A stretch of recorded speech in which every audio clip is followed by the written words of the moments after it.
Oh, yes, guys, this is homemade blackberry powder. Hello and welcome to my channel. How are you doing? Thank you so much for clicking in. Right, blackberries are so nutritious and they are in season and they are free, guys. They are free. They're all over the hedges in the UK. So we picked loads of blackberries and we're making powder. I'm using this food masher or tomato sauce maker, but you can use a potato masher or you could use your blender. The reason I'm doing this is to get rid of the moisture because there's a lot of liquid in it. The liquid is still good, but the juice is just a lot and it takes time to dehydrate. If you ever try dehydrating blackberries on their own, it takes forever. So this is what I've done. I've just taken a lot of the liquid out and we're still left with some juice still in, and the pulp and the pit. So this juice, I froze it and I actually used it for my son's birthday party. So it was a win-win.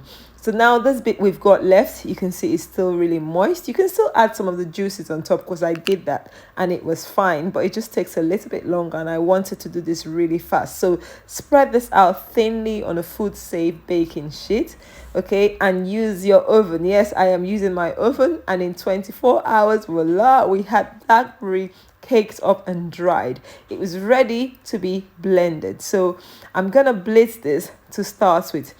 Putting this in the blender, you have to just peel it apart. You can actually have this as fruit leather, but remember we have the seeds and the pit, so it's not so palatable as it is now. So before you move on, we put this in a blender and we're just going to chop this up. It comes out a bit crumbly, okay? It's not smooth at this moment just because it has a high sugar content. So what I'm going to do, I'm going to spread this out, either leave it at room temperature or put it in the dehydrator to make it faster, and in a few minutes or maybe an hour, you have this dry and put it back in your blender, and now you're going to have a lovely powder when you powder this, guys. This is really easy, and I just strain this nicely and store this. I love storing my berry powders in the freezer because they're quite clumpy if you leave them out, but if not, you can just keep shaking it every day to condition the powder, and then you have a lovely powder that is shelf stable for over a year. So guys, thank you so much if you've watched till this point. I hope you can go out there and make your own nutritious berry powder if you live in the UK or maybe in America, because it is in season. Look how smooth this is.